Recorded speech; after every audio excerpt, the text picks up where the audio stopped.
On this episode of the Oklahoma Breakdown with Ikard and Lehman, presented by Riverwind Casino. Teddy went to the ChampU BBQ, so we talked some OU recruiting. Then it's Game 7 in Oklahoma City. Whew, big one. And we give you our winners and losers of the weekend. Please download and subscribe to the podcast. Rate it 5 stars and write us a good review. Follow the show on Twitter, Instagram, TikTok, Facebook, and YouTube. Also visit our website, okbreakdown.com. All right. Our man Michael Hosty will kick this thing off. It's time for the Oklahoma Breakdown. It's a beautiful Sunday, June 22nd, and you're listening to the Oklahoma Breakdown with Ikard and Lehman, presented by Riverwind Casino. Riverwind is Oklahoma City's premier casino experience, and there are so many reasons why Riverwind is consistently voted OKC's #1 casino, but it all starts with their amazing variety of gaming thrills and excitement.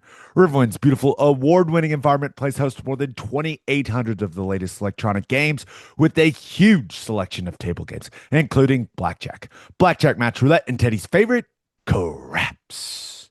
No matter what your game, Riverwind has it in spades and hearts. And to learn more about their gaming promotions and entertainment options, all you got to do is visit riverwind.com. Riverwind Casino, good times, great rewards. And Ted, you know the best way to pass the time leading up to the biggest sporting event in the history of the state of Oklahoma? I don't know. For birthday party weekend, buddy. That's how. That's how you do it. One of which is your son. Yeah, if there were horses. What's up? Yeah, that's awesome. I imagine there's going to be a congregation of dads talking basketball. We have already knocked out 3 of them. So Sunday, as far as I think we only have one today.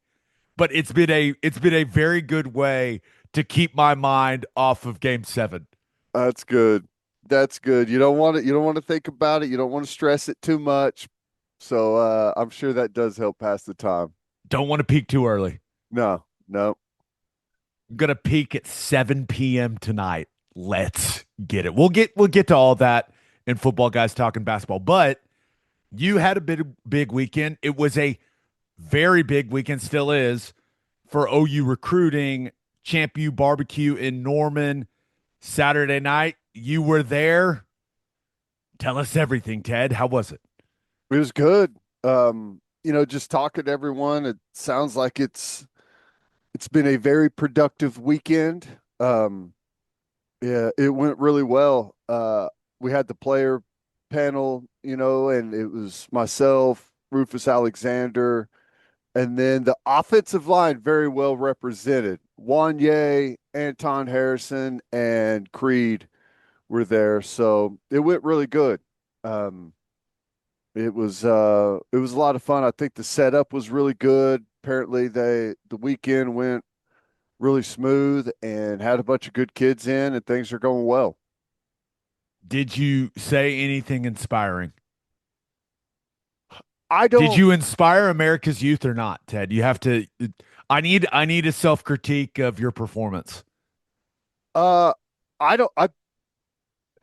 Ours was a little bit different. The format, I think, than what you guys did. I I made some format change requests after ours.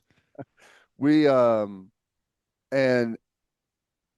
you went with a bunch of talkers. I didn't have those old linemen are a few words, which is good. They were great though. I thought they all were talking about the program, talking about Bill Bedenbaugh and how it's like family and the relationships they have. That was all really good. So they just they asked us, probably 4 or 5 questions apiece about what we thought of the university and the relationships we have with coaches, how it prepares for the next level. Um, you know, why is Oklahoma a good choice for a recruit? And I thought it went really well. I think that I, it's a long weekend for those guys. So I think the how we did it, and it was kind of it was pretty. We were able to move it along pretty quickly between guys, and I don't know. I think it went well. We should have broken up the talkers. All the first weekend was a bunch of talkers. Gerald, Roy, me, like it was guys were ready to roll with the answers. So yeah, we'll work on that for next year. Maybe divide the talkers over the weekends. Yeah, but I honestly, I think it was good, and I will personally take full credit for any commitments that we get out of this weekend. That's Well, how strong I felt about how the panel did. are you taking any credit for Bowe Bentley committing before you did the panel? Yes, I'm taking all the credit for that as well. Eh, That's big news, clearly though. a clearly the big news of the weekend Hmm. for the Sooners. It has been no secret that he was the QB that they wanted in the 2026 class. Ted, it just feels like a big time get for Ben Arbuckle and Jim Nagy and Coach Venables and this entire staff. Yeah, no, there's no doubt, and that's been a long work in progress, and I it's pretty crazy that I got a chance to talk to Coach Venables for quite a long time afterwards, and he was talking through some of those stories, and like there is a lot that goes on with the recruitments of big time players like that. I mean, there's a lot that goes into it, and the fact that they were able to win that one out is pretty impressive. Which, their commitments, you can never really like feel secure in it until ink hits the paper later on. But I think that they've done an excellent job, competing, because it's even though we got the house settlement, it's still a crazy world out there, man. It's still a crazy world. Are you suggesting that LSU made him a very enticing offer to go I there? it the some of the offers that are going on out there, and some of the, like, if our hope was that the house settlement coming in and all the schools like aligning to um Operate within the guidelines? yes, already using the windows before the house comes into play for recruits. I it's crazy. Okay, that's all. That's all I can say is it's crazy out there still. Looking at Bowe Bentley, he's an impressive player. Yeah. Coming off a good performance at the Elite 11 finals. I watch him, and the key now is to have a quarterback that can make plays with his legs, Hmm. whether that's eluding pressure in the pocket and making throws, or escaping the pocket and making throws on the run, or taking off as a scrambler. That's also being able to move the pocket, like some sprint pass concepts, boot concepts. And then of course you have QB run game. That's what teams want. That's what Oklahoma wants, and that's what Bowe Bentley provides. He is he is a mobile guy that can make all the throws from the pocket, and then he can make things happen with his legs, whether that's as a passer or as a runner. And that's what you're looking for in the modern college football quarterback. And he's got all that, man. Yeah. I Even though we haven't really got to see, I mean, we've watched Arbuckle's offense from Washington State. We've watched Mateer in that system. But even though we haven't seen it ourselves, you get a pretty good idea of what they're looking for from the quarterback spot. And, I'm sure that offense will morph and change as Mateer develops as a quarterback and gets better at certain things. And um, I think that he fits, from what I've seen, really well in the system that they have planned for the future. Ben Arbuckle clearly has the type. Yeah. Bowe Bentley has a lot of very similar characteristics to John Mateer and to Michael Hawkins. Yep. Guys that can rip it and guys that can run. Yep. And it's good to have. Now you've got three guys that really fit the same mold to where you feel good about all three of these guys and their ability to operate everything you want to do offensively. Yep. There's no doubt. Yeah. The mobile threat, the quick game stuff, getting the ball out, and then still playing super aggressive and having the arm strength and the capabilities to challenge teams vertically. I mean, it's what you want. You have to be able to attack the entire field and keep people guessing. And those three guys fit that bill really well. Bowe Bentley, quite the season last year at Salina. Guy's a baller. So it was who they wanted. And I know that this comes on the heels of Jaden O'Neal decommitting.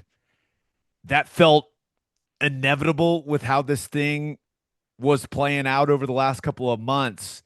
Felt a little awkward, honestly, just kind of because it was no secret that Bowe Bentley has been the guy that OU really wanted, but it just that's quarterback recruiting, man. It is going to continue to be extremely rare to land two big time quarterback recruits in one class. That's just not how it works with these guys. Yeah.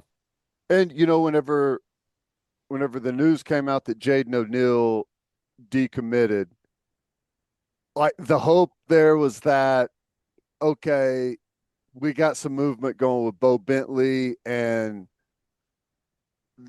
it, my view of it, and I don't know, but it kind of felt like they're giving him the chance to get out in front of it and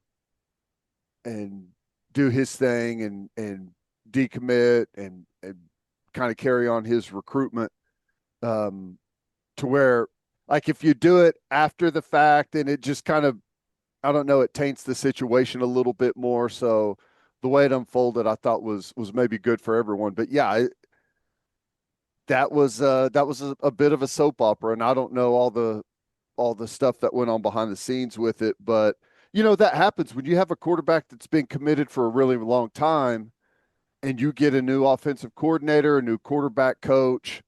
There's a new direction with the offense, and he'll have some ideas as to what he wants at the quarterback position. I mean, it's not a surprise necessarily that it happened, but hopefully everyone comes out in the good end. As far as I can tell, Jaden O'Neal handled this entire thing very well. The recruitment, even when it got awkward, like I don't think OU fans or the staff have any bad things to say about Jaden O'Neal. Yeah. It was just I think it was just simply a play style preference situation, Yeah. And I'm not worried about Jaden O'Neal at all. He's going to land somewhere very good. He's a big, good looking athlete at quarterback for sure. So the only thing about this, and this is just not, I'm not criticizing Jaden O'Neal in any way. It's how I felt. I felt this way for years about this situation. You see these guys commit to somewhere and then move to that state to play their last season of high school football. Yep. It's just silly, man. Finish playing high school football with your boys, guys. Don't that the college will be there.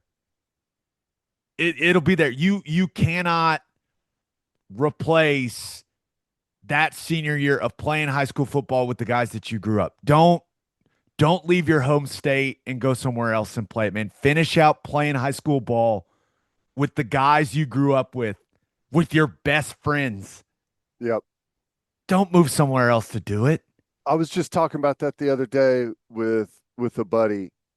And I went to a small school, and my parents asked me if, because I wasn't getting recruited much, they asked me if I wanted to transfer and go to a different school, and I was like, no.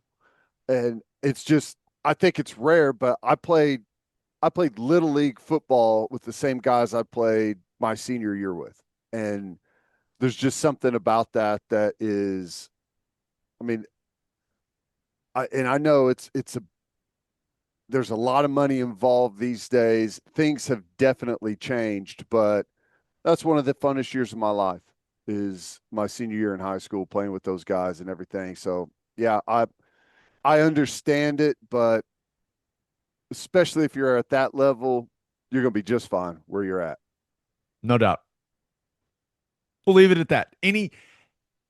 Going back to the barbecue, anybody that really like stood out to you physically? Because the weekend I went, everyone was just massive. So, which is a Yeah. good thing. Brian Harris, D Lyman was there. Already committed. Yeah, and I was talking to him.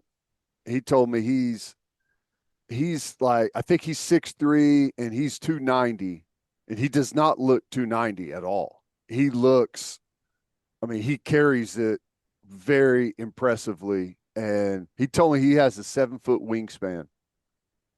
I was like, that's good. I like that.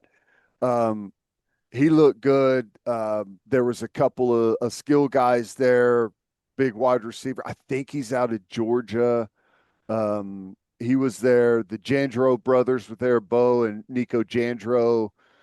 They look like they're really impressive. They look ready to play. Um, it was a good group of guys there. I was really impressed with Brian Harris, though. I mean, whenever guys are just he's like so compact, and like if I was to walk up and guess how heavy it was, I would probably say like 270. So like he's just incredibly dense and well put together. It's impressive, and I was impressed with all the players that were there. There was a lot of the guys on the team that were there.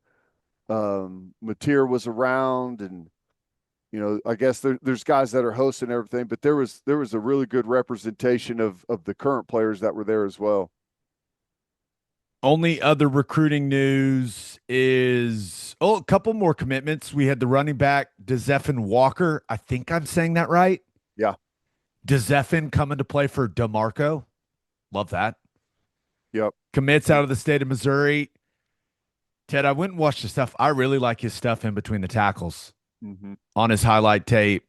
Now, there's some where he's bouncing out to the perimeter and showing speed and all that stuff. I don't think he's going and looking at some of his track times. I don't think he's like a complete burner, but we've had this guy named Jim Nagy on our podcast before over the last couple of years, and multiple times he said that top end speed is the most overrated thing for a running back.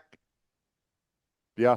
And this is a guy that it looks like he's got really good vision in between the tackles, quick, decisive cuts. Doesn't look like he loses much speed when he makes those cuts. There's very little dancing with DeZephen Walker. So I like a guy that gets north and south, man. Yeah. He's got good vision. One of those guys that's like they call him like a one cut back, right? You take it lateral or you probe a little bit, then you see the hole, and then you're able to put a toe in the ground and explode. And he looks good to me. He also looks, I don't know exactly what his measurables are, but he's got a very durable looking build to him for a high school kid.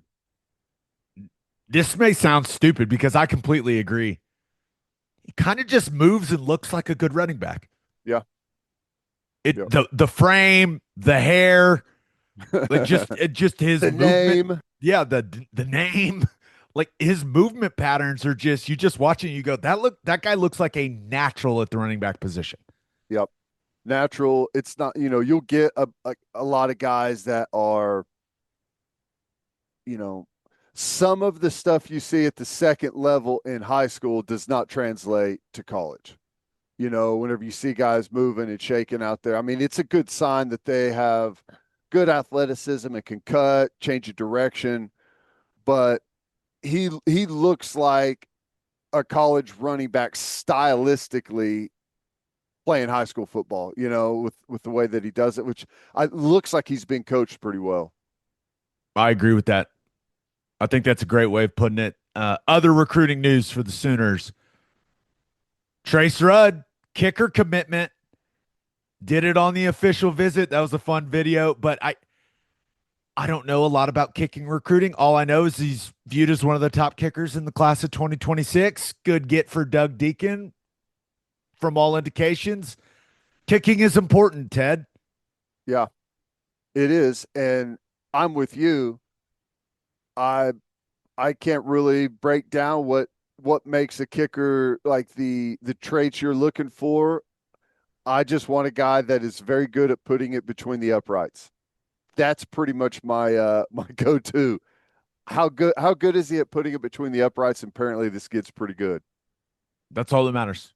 Yep. Don't care what he looks like. Don't care where he's from. If he can put it through the uprights, we're all good. I Jim Nagy tweeted earlier this morning that they're expecting more big news on the recruiting front. I have not seen anything else, so we're recording Rumors this. were circling that there was a lot of good stuff happening. Yeah, Okay. it is. As we're recording, it is 8:34 a.m. on Sunday morning. So they're probably not making the guys get to Venables' house that early. So we'll talk about the other commitments that are coming on Wednesday's show. How about that? Let's do it. I like that. Do we want to say anything about the quote in the Will Conroy decommitment? That was insane. You have to. I think you have to. So it does sound like UNC made Conroy a really good offer, and for a guy that's going to be a center, it's probably an offer you just absolutely have to take. It happens. Hey, but the quote that was on the Hayes Fawcett tweet about it was something. If Yeah. if God wasn't a Tar Heel, why did he make the sky Carolina blue? Go Heels. Yeah. I think the order of the origins of those two things may be backwards. You know, but I it's weird to say something like that when you were just committed somewhere else, right? It's doesn't seem as genuine. I I saw it, and this was my initial reaction was, man, if you want to piss off a bunch of Oklahomans, decommit from OU and then say it had something to do with God. Right. The only thing you could Especially do when you're going to North Carolina, it's like I know maybe there's some good things happening. We'll see how that whole thing goes, but um probably whenever you list the order of things that had the biggest influence, I I think that the money thing is probably going to be a little bit higher, but I don't know. the quote is the quote. Yep. I think the only thing, because I saw a lot of OU fans just like, really? The only thing could have been like, well, I'm going to Carolina because Joe Biden told me to. I think that's the only thing that could have made more Oklahomans mad than that quote.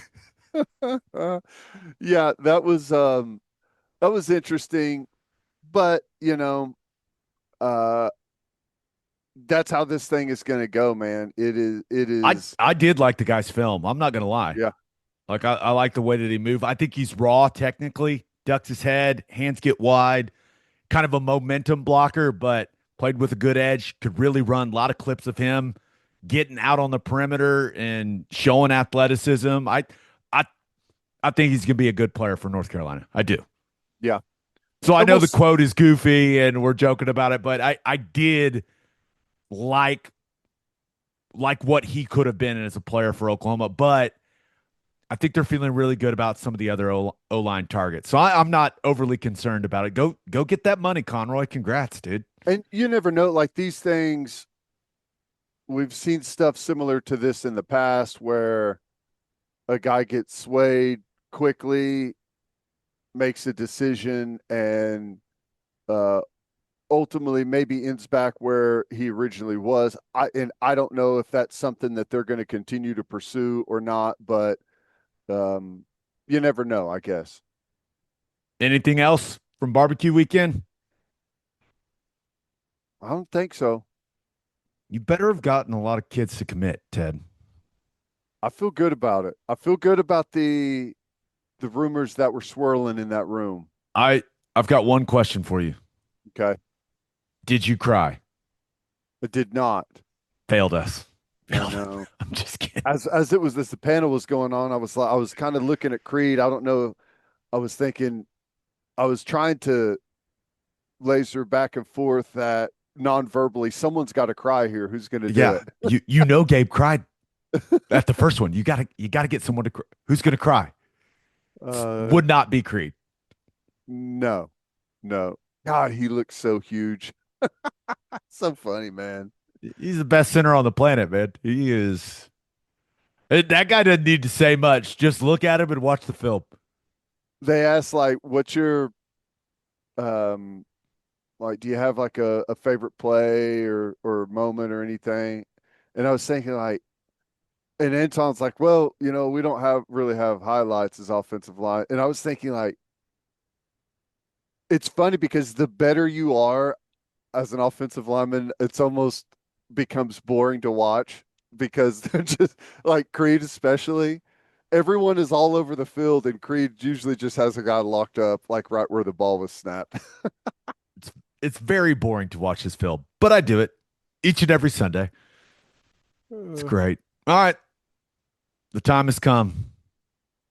Let's talk some Thunder. Yes. Big night. But first, taking a road trip this summer? Remember to stop at Love's Travel Stops. You can't miss the heart of the highway, and with the Love's app, you can save big all summer long. You can save 10 cents per gallon on gas and up to 25 cents per gallon on auto diesel. Save with the Love's app this summer and be welcomed by clean places and friendly faces. Certain conditions may apply. See loves.com for details. Summer is here, and there's no better way to fire up your cookouts than with Didier Ranch's steak burgers made from 100% premium cuts of steak. These burgers are the real deal, juicy, flavorful, and packed with that rich, beefy taste that you love. Plus, they're shipped right to your door, so you can spend more time doing what you love and less time shopping. Head over to DidierRanch.com now and use code SOONER for a special discount on your first order. Get ready to taste the best burgers you've ever had. Proudly raised 100% in Oklahoma. Didier Ranch, steak in every bite. And we are brought to you by Simple Modern, the Oklahoma-owned company and the official drinkware partner of the OU Sooners. This month, to celebrate Dad and backed by popular demand, Simple Modern has released a unique OU tumbler while supplies last. Starting June 6th, grab one for your Sooner-loving dad or get one for yourself. But hurry, this limited fan favorite design won't last long. We're also excited to announce that Simple Modern will be back this fall with a new limited edition tumbler unique for each and every OU home football game. Plus, with 10% of all Simple Modern profits going to charity, many right here in Oklahoma, you're helping Oklahomans everywhere. Simple Modern, it's good everywhere. Time for some football guys talking basketball. Ted, I went all the way to Indianapolis to watch Thunder get blown out in game 6. I did not have a good time. That was not a fun basketball game. To watch on television, I'm sure being there was even worse. And I talked to like several people that were going up there to see the game, and it felt like there was more people there for that game than there were for games 3 and 4 for Oklahoma. Did you see more people there? Definitely. Now, I know that it was one of like the ticketing companies that said it was like 20% of the resale purchases were from Oklahoma. That whole thing where people were expecting like OKC fans to take over that arena. They have great fans. That was never going to happen. Anyone that sent me that, I was like, guys, I went to game 3. These people are like us. They love their team. This is going to be a massive, massive home court advantage. And it was like 98% Pacers fans.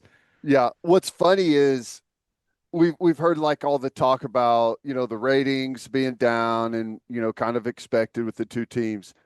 It's funny because the ticket prices do not follow that trajectory. Between the two teams, they are highly coveted tickets to get into these games to watch them. There's no doubt. And I won't lie, when we went up 8-2 and Rick Carlisle called that timeout, I turned to my wife and I was like, are we going to blow them out? This it? Is this it? Tonight's the night. This was totally worth it. And the answer to the are we going to blow them out was a resounding no. I must have been the fatal jinx in there because I was a little late getting to the game, and when I flipped it on, we had a nice lead, and that evaporated almost instantly. It was 31-32 with 9:28 to go in the second quarter, and it was just kind of a disaster the rest of the way. Yeah. Because then it was 42-64 at the half. So, and then the Thunder didn't score for like the first 5 minutes of the third quarter, and I was just sitting there going, ugh. Yeah. And they'd finally started getting stops and just could not put the ball in the basket. But went all the way there to watch them score 60 points in 3 quarters. Brutal. It's got to be the lowest total through 3 quarters of the entire season. It's got to. It is nice though to go and get blown out and have the like you could feel horrible coming out of that game easily, but to be able to fall back on like we got the game 7 at home, that is nice. But the nerves are here, man. All it takes is for one guy to get red hot. That's why I was hoping we'd avoid this situation, but here we are. Here we are. And what do you think, man? I do think that you got to play team basketball if you're at the Thunder tonight. Like, you have to play team basketball, and they have not played particularly well in the playoffs when the ball sticks. Yeah. No guy needs to feel like they have to go win us the title tonight. Sure, Shea and J-Dub, they're going to get their shots. They know that they have to carry a significant load tonight. That's no secret. But I feel like they've got to play with more pace and more action offensively. And if they do that, then that's going to get the other guys more open shots. Yeah. If they're playing, if that ball is moving, that's when they're at their best offensively. And there's going to be moments where it's just Shea ISOs. Go get a bucket, MVP. Yeah. Go do it. But I feel good about it. I know a lot of people are like, how nervous are you? I'm not nervous at all. And here's why. Like, I don't have to make any shots tonight. That's not my job. Like, I'm not going to make any shots. I'm not going to have to defend the rim. Like, all I have to do is make as much noise as I possibly can and bring everything I got. And I know this about myself. I'm going to bring everything I got tonight. So I feel great about it, knowing that what the piece of it I can control, I know what's going to happen. Yep. It's up to these guys to get stops and make shots. And we'll see. I think it's a different dynamic playing at home. You know, I think probably college basketball, a great home court environment, is maybe the biggest advantage that you get in sports. But I think NBA may be a close second. It's totally different when you got 18,000 people willing every shot in. You know, the energy on defense is with you. I don't know. I expect it to be one of their better performances of the playoffs. It would be nice if the Thunder could hit some threes. Yeah. Because at one point, deep into the game, I looked up at the Jumbotron in Indy, and it said we were shooting 6% from 3, and I went, that's not good. Not good. How did you feel like, because we see this in the playoffs, and sometimes, often it's different when you got a chance to go win the whole thing in a road game. But if you're on the road and it's not necessarily a must win. It's almost like we throw something at them. Okay, we're behind. You come out second half and there's like a little burst. And if you don't close the gap any, it almost feels like not that you come off the gas, but like the thought has sunk into everyone on the team and on the sideline that, well, we're not going to get this one. We'll keep some stuff in the tank for game 7. Did you get that feeling at all? Oh, I certainly got that feeling when Jay Will started the fourth quarter. I was like, okay, yeah, but it is, I mean, they were down 30. It was 90-60 when Shepard buried that three at the buzzer at the end of the third quarter. Mm-hmm. So thing was over early. But there's just no doubt. Like the Pacers they played with the sense of desperation that the Thunder just did not have in game 6. Yeah. I do not expect that to be the case in game 7. And to me, on television, had I not known that Halliburton was dealing with a calf strain coming in, I would not have been able to tell. What was his body language like in the arena? He's fine. Yeah. That's what it looked like to me. He's fine. He likes professional wrestling. That's what I'll say. Big professional wrestling fan. He's fine. Blowing by guys, shooting like lefty running floaters, step back threes. The dude is fine. Yeah. Yep. They'll be at full strength for this one for sure. Yeah, I think that just some very obvious observations. You got to hit threes, and you can't turn the ball over the way that you did in game 6. That was wild to watch the Thunder be that careless with the ball. But it went hand in hand with just the desperation and the intensity that the Pacers were playing with. TJ McConnell, God, that dude. I mean, just unbelievable. Yep. He was unbelievable. But I truly believe the key to tonight's game is Chet Holmgren. Okay. If you get a good Chet Holmgren game, the Thunder are going to win. If you get a bad Chet Holmgren game, it's going to be close. It's your stars on both teams, like your top 2 guys, you expect them to be good, maybe cancel each other's performances out, and then it's going to fall on the next guy in line to have a big game.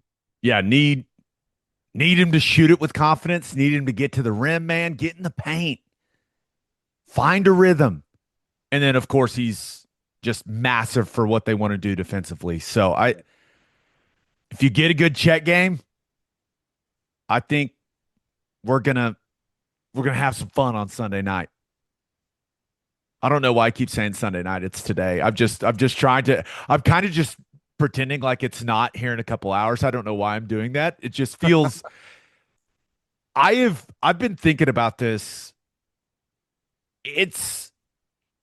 First of all, you're going to have a tough time convincing me that tonight's not going to be the best atmosphere in the history of the NBA. Yeah. It is going to be insane in Paycom Center. But is this it feels like we are on, this could be maybe the biggest moment in Oklahoma history. It sounds crazy, but I gave it a Google.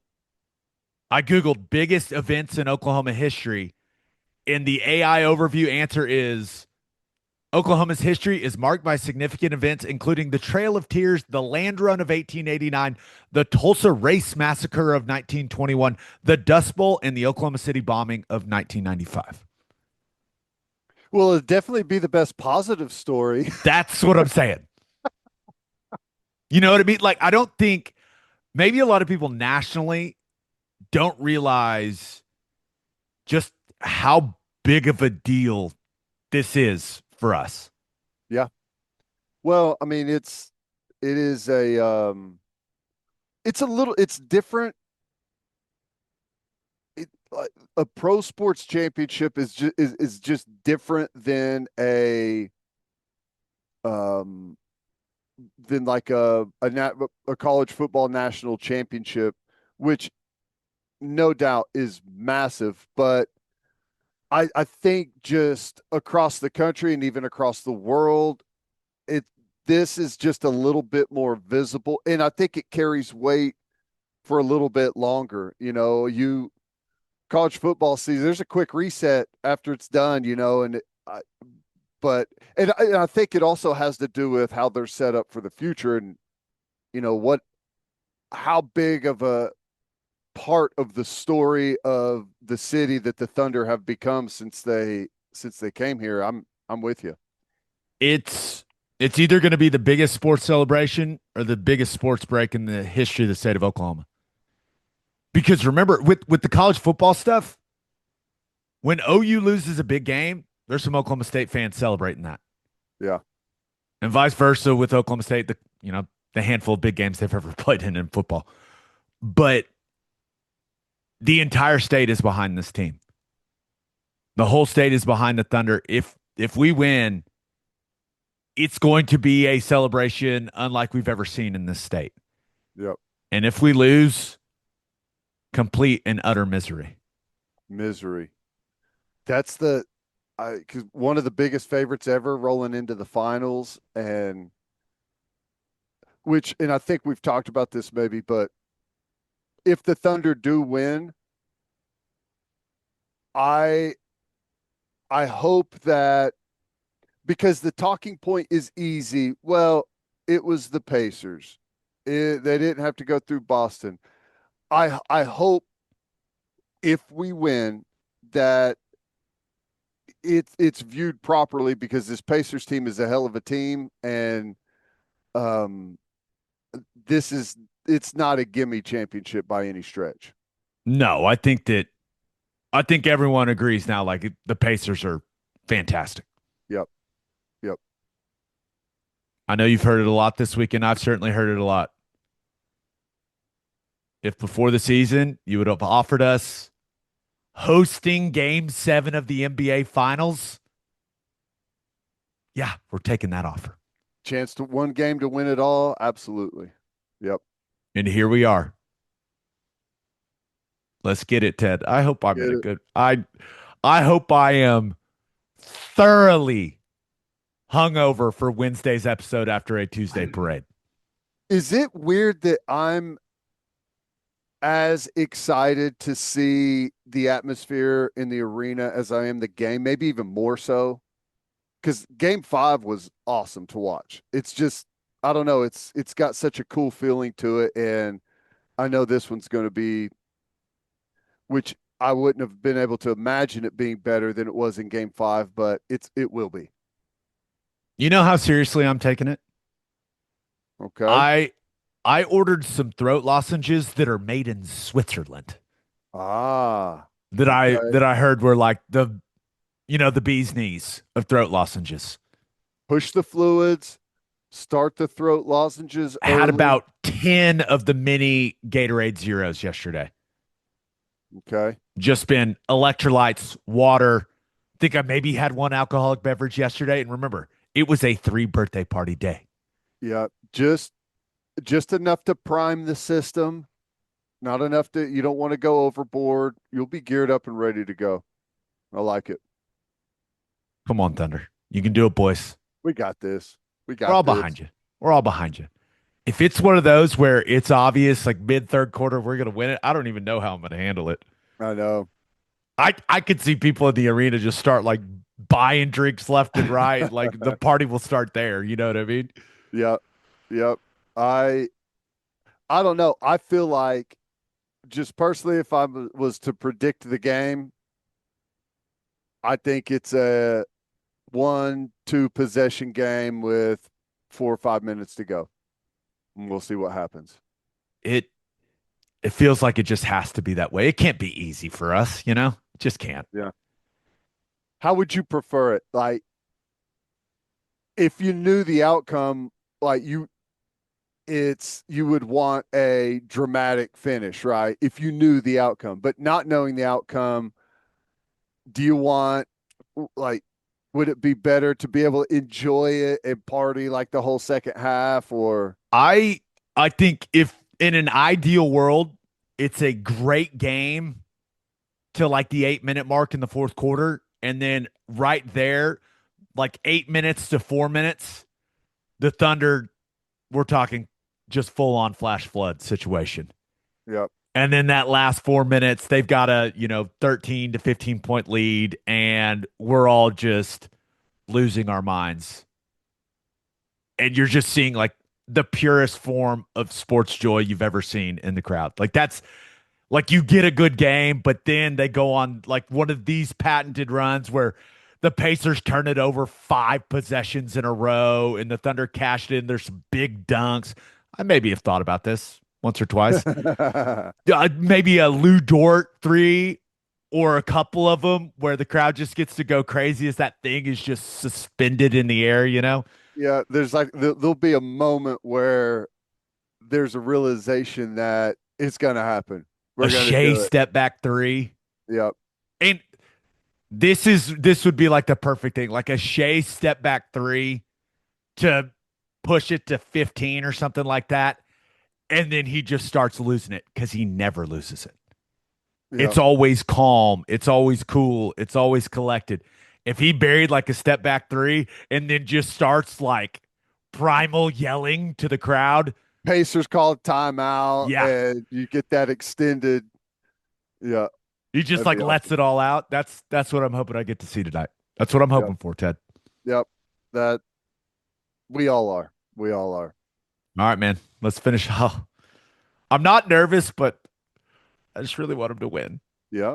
Yeah. There's some tension there, which is good. That makes it entertaining. All right, let's finish up with our winners and losers of the weekend.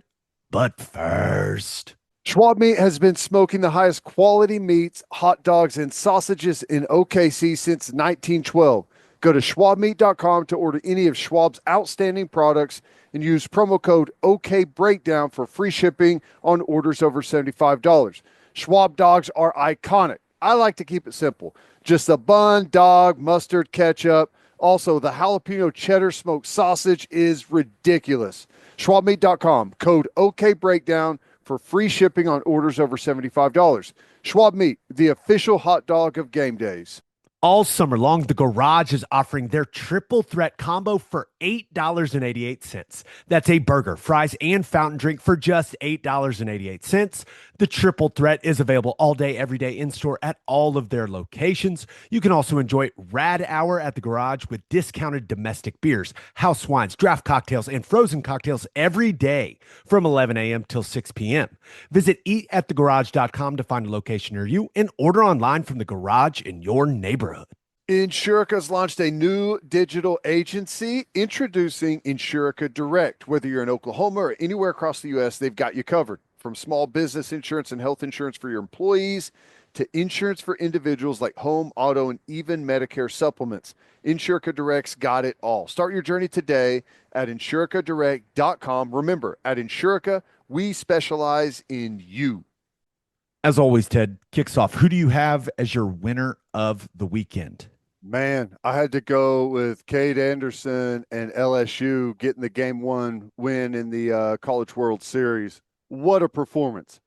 1-0 victory for LSU. They got a run in the first, and that was enough because Kade Anderson threw a complete game shutout, scattered just 3 hits, 10 strikeouts, just an incredible performance. And I read like kind of the breakdown of his the amount of strikes he threw, what he did with his curveball and all that stuff, and it just an incredible performance.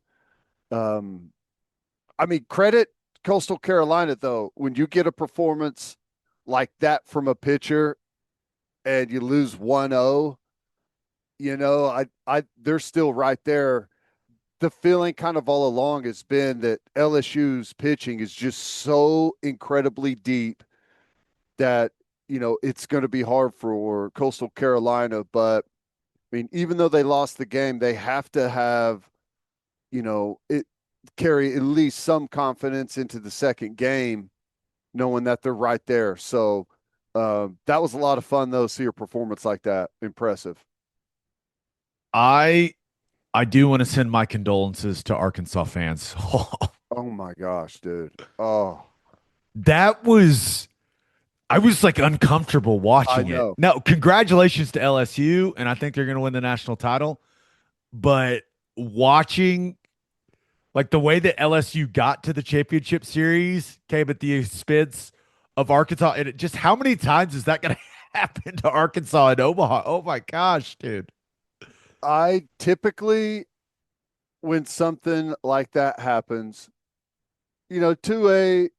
to like a conference foe, I don't know. There's no love lost between Arkansas and Oklahoma for whatever reason, and we don't cross over a whole lot. But typically, I would laugh at that situation, and that was painful to watch, painful, and because they were right there.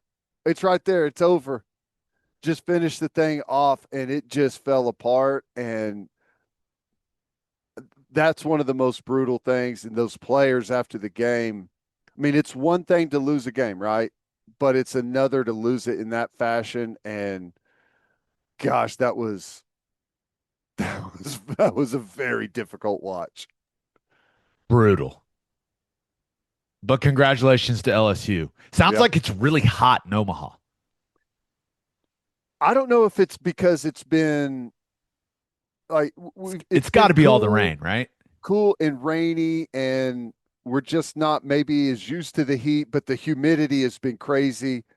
It it's felt miserable outside the last couple of days, and I know it's even worse in some other areas. So yeah, brutal out there. It has reached the point in the summer where I am I, if I go outside and play with my kids, I'm going to sweat. So I like normally I'll work out in the morning, I'll take a shower, go about the rest of my day. If I do anything strenuous, maybe I'm showering before I get in bed, right? Yep, It is strictly shower before you get in bed time of the year yep. because showering during the day is just an absolute waste of time because I'm just going to get disgusting. Well, and I'm a hot shower guy, Oh yeah.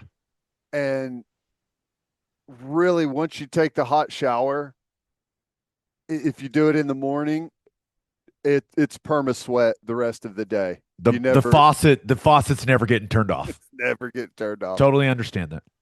Walk out into the garage, and it's just the first step into the garage, just instant full body sweat. We also like my shower. I love cold showers, like finishing a shower cold. Yeah. My shower at our house like doesn't get cold enough. Yeah. Like I think maybe that I don't know how you You got change the tip. you got a single faucet, right? It's a Or sink. Yeah, it's a so it's not a two knob situation. I'll tell you though, recent game changer for me, my wife's hair dryer Oh, has a cold setting on you're it. way behind, buddy. The Oh my, Dyson with the little cold button. Been yeah. doing that post shower for years, my friend. Oh Walk over to my man. wife's side. Excuse me. Armpits, back of the neck, undercarriage. Oh yeah, every just get it nice and chilled post shower. Yeah, welcome, brother. Welcome. Because I walk out and I'm all mad, and my wife's like, "What's wrong?" It's like I can't stop sweating. I can't even put my shirt on. It's miserable. And she's like, "You should try this cold on the." And the first time I did, I was like, "One, this is amazing. Two, how long have you had this thing and you didn't tell me about it?" Well, But hey, hey, better late than never, my friend. better late than never. Anything else on LSU baseball? That was a heck of a performance from Anderson. I mean, just dealing. Dealing game two today. I think it's an afternoon game today. I think 1 o'clock, something like that. Be interested to watch that one unfold. I'm hopefully Coastal Carolina wins this and we push it to winner take all game three. Who do you have as your loser of the weekend? I had to spread it out. I wasn't sure. I'll start with Jon Jones, officially retiring from the UFC. A lot of Jon Jones fans out there. I'm included in that. Regarded by a lot of people as probably pound for pound the best, most dangerous, most well-rounded fighter in UFC history. The dude's just, I mean, if there's an unbeatable fighter, it's pretty much Jon Jones. 16 wins in UFC title fights, the youngest UFC champion of all time, 20 fight unbeaten streak. He was a two division UFC champ, 22 career wins in UFC, which is tied for the fifth most all time, and has never been knocked down in his MMA career. Crazy. And I've heard some of the stories about him, like, and he's got his past, right? Yeah, dude, we're not advocating for what he's done out of the octagon, but in the octagon, there's been no one more entertaining to watch. I heard a story one time, and I'll probably get some of the details wrong, but he showed up at a gym where there's a bunch of like top end professional fighters training, and he came in, clearly had a long night the night before, and proceeded to like beat five guys, professional fighters in a row like it was nothing, just in training. Like a John Wick movie. Yeah, just an incredible guy. He's got all the tools and a very, very dangerous individual for sure. And so then you got more. Yeah, keep it rolling. What else you got? Well, how big of a red flag is it with these Shedeur Sanders speeding tickets? Because I'm like on the fence. I'm like, is this a big deal? It probably, like, if it weren't for the way that the draft unfolded, it would still be a story, but like it's just perfect fodder for all the people that were really into this story and what kind of guy is he and why'd he drop. I mean, this kind of reinforces anyone that had a take on that. How you how you do anything is how you do everything, people. Yeah. The speeding tickets are a big deal. Right. 40 over that's a lot. Yeah, once you clip into triple digits, 101 in 60 is a lot. Yeah. But is it really that big of a deal? Is he just straight lining it, or is he like weaving in and out of traffic? There's some details I'd like to know about the 101 and the 60. Like, is he out there acting like he's Jeff Gordon? If he's doing that, then yeah, that's a problem. If he's just left lane hammer down, Teddy Lehman style, then I don't know if it's that big of a deal. And ultimately, no one's going to care. The only thing that people are going to care about is how he plays on Sundays, if he plays on Sundays. We'll see. That's right. That's right. Yeah. Just not a good look for him in the current environment, I guess. But I think that's very fair to say. After how the draft went for him, and you would hope that he would be just very buttoned up about everything he's doing right now. Yep. I agree. And then finally, how do we feel? Is the Stanley Cup going to make it to next year's finals at the current rate we're going? Just the Panthers just broke that thing right away. And I do love, like, the keeper of the cup was like, it's fine. We have people for this. This is not uncommon. Happens all the time. Just like, we'll fix it right away. Dude, can you imagine the places that trophy has been, especially pre social media days? That trophy has seen some things. Okay. Seen some things.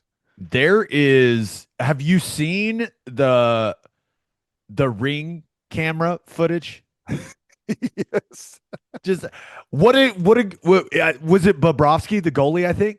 I think so. Just a casual stroll over in the middle of the night. Yeah, it's just like the middle of the night, just wants to go show his neighbor the Stanley Cup. What an excellent neighbor move, by the way. I don't know. There's not a lot of times where you get woken up in the middle of the night from a neighbor that this is a good thing and you're happy, but to flip that light on and see the Stanley Cup sitting there is that's a pretty cool one. Oh no, it was Barkov. It wasn't Bobovsky, it was Barkov. So Sasha Barkov just strolled over like, hey man, Want to Look check at out my this. Stanley Cup? Pretty sweet, right? That's so cool. That's Yeah, awesome. they are getting it in. It's fun to watch. That's a Do you cool see? tradition, isn't it? It, I think it's one of the coolest things in sports. All those Yeah. guys get the trophy for a period of time, and that's where I was thinking, like, what would I do? Like, if you had the Stanley Cup, do you get it for a week? Do you get it for a day?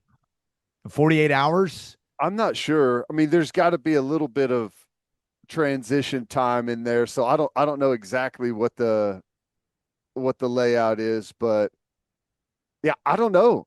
I've seen guys eat cereal out of it. I've seen guys, host parties and everything. I'm not sure what I'd do. That's a that's a good I'd, thought. Something I'd, fun. I'd bring it to game 7 tonight. I know that. That's right. Yeah. Just use it as a distraction. Pacers are shooting free throws. I'm just waving the Stanley Cup above my head. Hey, hey. It's like, Use wait. have like a drumstick and just ding ding ding ding ding ding. And the keeper of the cup is just going, dang Oh it. my gosh. Don't We're worry. gonna We can buff that out. We'll we be could we okay. could fix it. We could fix it. It's fine. It's fine. But yeah, that would be I think someone sent in that as like a Q&A question, like what we would do for the Stanley Cup. We'll save that. I think we're going to do a couple Q&A shows soon, so we'll save that for that. So we Okay, can think good. on it a little bit. I like that. Dude, I like your little hodgepodge of losers of the weekend. That was good. A I like little that. this and that. Yeah. All right, let's get to my winner and loser. But first, three things matter in banking: service, service, and service. And First Fidelity Bank's commitment to exceptional service is more than a promise, it's their foundation. FFB has been by your side for over a century, and they are honored to be a part of your journey. Banking isn't about where you've been, it's about where you are headed. Open an account at an award-winning bank today at ffb.com. At First Fidelity Bank, we go where you go. And go to opolisclothing.com and use promo code TED for 10% off our podcast merchandise and the best OU gear out there. That's opolisclothing.com and use promo code TED. Buttery soft and 10% off. For my winner of the weekend, give me the University of Wisconsin. They've had enough. They're filing a lawsuit against Miami, Mm-hmm. saying that they committed torturous interference with Xavier Lucas. Now, remember, Lucas signed a 2-year contract with Wisconsin in December. 2-year NIL agreement, whatever you want to call it, right? Right. Miami then proceeded to meet with him and offer him a different deal, and Lucas left Wisconsin and enrolled at Miami in January. Wisconsin doesn't like that. No. They're not coming after Lucas, but they're coming after Miami. So it got me thinking, Ted, like, what's the best outcome for college football with this whole thing? I think the best outcome is there you want strong consequences for like if a guy has signed a contract with the university, the sport needs it to be binding, right? I mean, I think that to me, I think that's the best thing in college football is those contracts need to be respected by other schools. When a guy signs a contract, it needs to be you flip the switch off on any more pursuit of that guy. And, just like in professional sports, you can't tamper, right? And I think we have to have it's different, but that standard has to be there in some degree. And hopefully stuff like this helps us get closer to that. So I agree, because the contract is the contract, and clearly it's going to be very important to see what the language in that bad boy is. Now, I did read multiple places that the contract prohibits an athlete from making any commitments to enroll or play sports at other schools. So I don't know how much clearer it can be than that. Right. But I do wonder if Wisconsin does win this, what's the punishment for Miami? because it's not like Lucas is going to have to go back to Wisconsin. You know what I mean? It's like, no, he's got to go back. That's not what a judge is going to do. Is like, does it have something to do with like his earnings? And a portion of that having to go back to Wisconsin, is Miami going to have to pay some type of buyout? Is it going to be like a recruiting punishment situation, like a scholarship punishment situation? I don't know. That's what I find that the most interesting part is, okay, if Wisconsin does win this, what does Miami have to do for Wisconsin? Right. Yeah. I don't, I really have no idea, but I think there needs to be something for the player, and there needs to be something for the school that facilitated it, you know, because if it's just the player, well, you know, schools are going to continue to fire off, and well, maybe this school will pursue it, maybe that one won't, and you just continue to try and see what happens. And if they come after it, well, they take some money back from the kid. We're in no worse off situation for it, so we'll just continue to do what we do. But if there's something punitive there for the schools as well, because I think everyone, fans, most of the schools would probably agree that we'd like this stuff to not happen. And in order to get there, there's going to have to be some real consequences, not just for the players, but for the schools that facilitate it. I do think this could give some players some pause from doing something like Xavier Lucas did. Mm-hmm. And I kind of put it in the same category, although it's not the exact same, like the Nico Iamaleava situation. Yeah. Where the backlash, the consequence makes you go, oh man, do I really want to do that? Do I really do this? It's like in the real world, if you sign a deal, you're held to the deal. So my hope is that, however, I don't know what it looks like, but that Wisconsin wins this. Yeah. But yeah, I just don't know. I don't know if they're going to, because all of these guys, remember, they're not employees. So how do you enforce these deals? I don't know, man. Yeah. And here's the other thing is like, up until recently, even though we had the big NIL payments and some guys making a tremendous amount of money, there was still a little bit of, well, these are just college kids and they're young guys, especially after the Nico deal. That's dead, right? I don't think there's any sympathy left out there at all for the poor young college kids that are, should be able to play where they want. Like that whole song and dance feels like it's dead, gone. No doubt. As it should be. Like, whether you want it or not, you're now in the professional world and there's consequences. Welcome to the real world, Or fellas. needs to be consequences. Yeah, we'll see how it plays out. I think there's going to be a lot of people in college athletics keeping a close eye on what happens with that whole situation. No doubt. But good on Wisconsin. Oh, you're stealing our player? We're going to sue you. Nice. Pursue it. Keep Fun. doing it, guys. Keep doing it. Congrats to the lawyers, the true winners in this entire thing. Oh, man. Ain't that the truth? Always be billing, baby. All right, my loser of the weekend. Thought about going with Jalen Moore. Oh, that was brutal. Dude. Tore his Achilles in a pre-draft workout in San Antonio. That's horrible. Absolute nightmare. Feel so bad for him. And this is one thing I don't know is there any type of protection for him and these NBA draft prospects doing all these workouts that these teams put him through?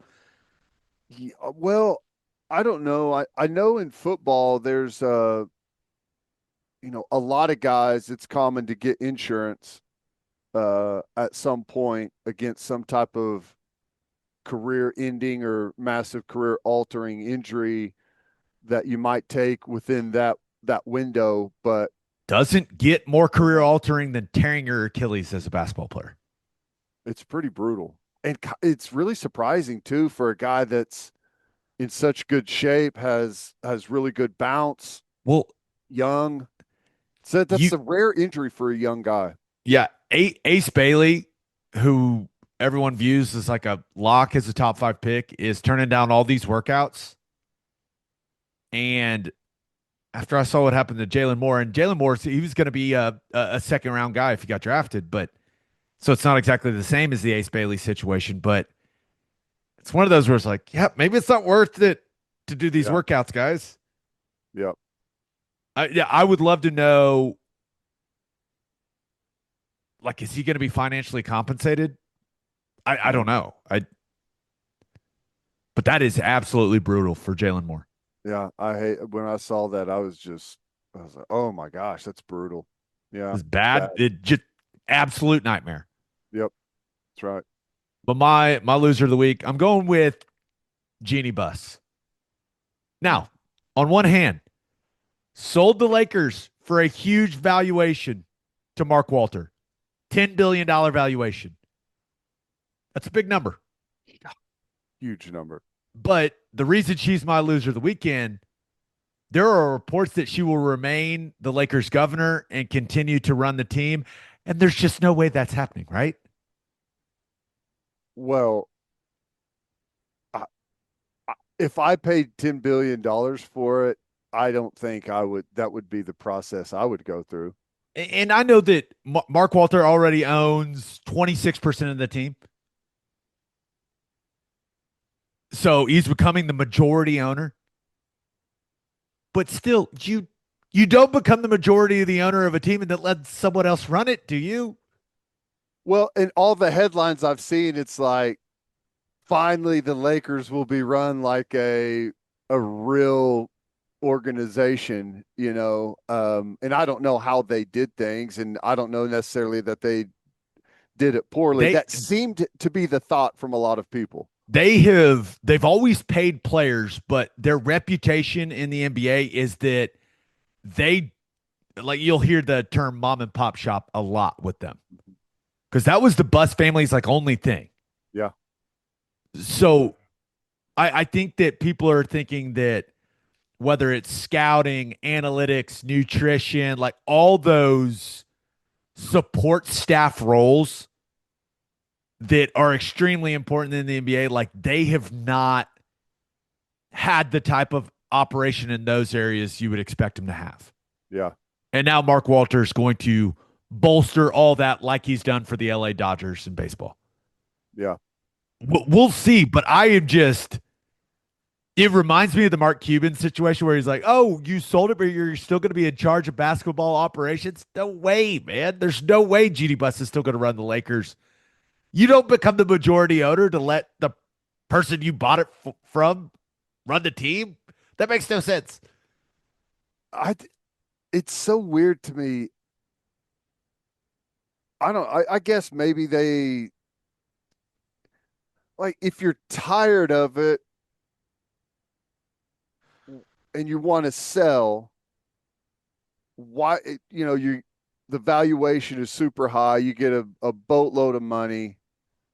It's like the two things don't mix. If you still want to be involved, why would you sell it? Money. I mean, you have Luca, and it's hard to believe that it's. I don't know. You start thinking about Celtics sold, Lakers sold, Cuban sold the Mavericks. Like, are we all missing something? Well, I mean, it is interesting that uh, has the NBA peaked, I guess, would be a thought. I'm gonna peak tonight. I know that. Let's go. Right. I don't know if there's some, like, they can read the tea leaves differently and kind of know that maybe valuations are going to come down. Like, I don't know. It's interesting. It's a damn ATM that spits out cash. If it's something that your family has always had and you've always run, it's been a part of what you do. I don't know. It's it's strange. And like you can never blame people for cashing out whenever they get that much money. But when it starts to happen with a bunch of big franchises, and there's always been moving pieces, but you do start to wonder, what are they seeing? What do they sense the future is? Yeah, certainly interesting. I do want to point out Mark Walters' business titles. The man could not sound richer. CEO and chairman of diversified holding company TWG Global, Mm, and the CEO of the financial services firm Guggenheim Partners. that does sound very prestigious. I I don't know what any of that means, but that man sounds incredibly rich. And he has been widely praised for what he's done with the Dodgers. But the NBA isn't like Major League Different Baseball. framework. Yeah. And you can't just go out and outspend everyone, especially with the new CBA, with how punitive the apron rules are now. So that I guess where he will enhance the Lakers organization is that support staff stuff. They're Yeah. going to pay players. They've always paid players. But maybe him just having the reputation as an owner he has, maybe that will make it an even more attractive destination for players. I don't know, but it's going to be interesting to see where the Lakers go from here, because for a long time, a lot of people have talked about how the Buss family and them not really having an operating company or anything like that kind of has held the organization back, because they haven't had a lot of things behind the scenes that other organizations have. Now that Walter's in the picture, you would assume that that's not going to be the case. So we'll see how it goes. Yeah. They probably said, we're the Lakers. I mean, those things are just like add-ons. We survive on the emblem and the logo and all those things that we bring. So you bring all of that.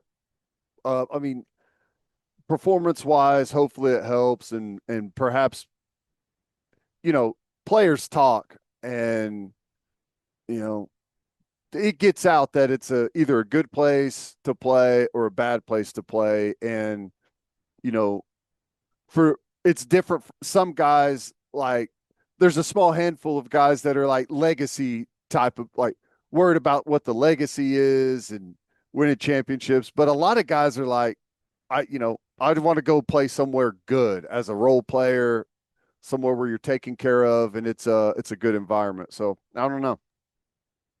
We'll see. I hope it doesn't work the way that a lot of people think it's going to work for the Lakers. I don't Yeah, no I kidding. don't need the West being any better, okay? I hope it's a disaster. Thanks, Ted. Good. That's a great way of putting it. Birthday shout outs. Happy 22nd birthday to Landon Smith. Happy 24th birthday to Drake Wagner. On that note, episode 539 in the books. We'll have a podcast that'll drop Wednesday. Celebratory episode. It better be. The tone of that one could be complete elation or a complete deflation. We'll see. That's right. We'll see. Just a reminder, please subscribe to the podcast wherever you listen to podcasts, and please subscribe to our YouTube channel. Make sure you check out our website, okbreakdown.com. Hope you all have a great start to your week. Until next time, we appreciate you all for listening. Do what you always do, Oklahoma. Take care of each other. Bam.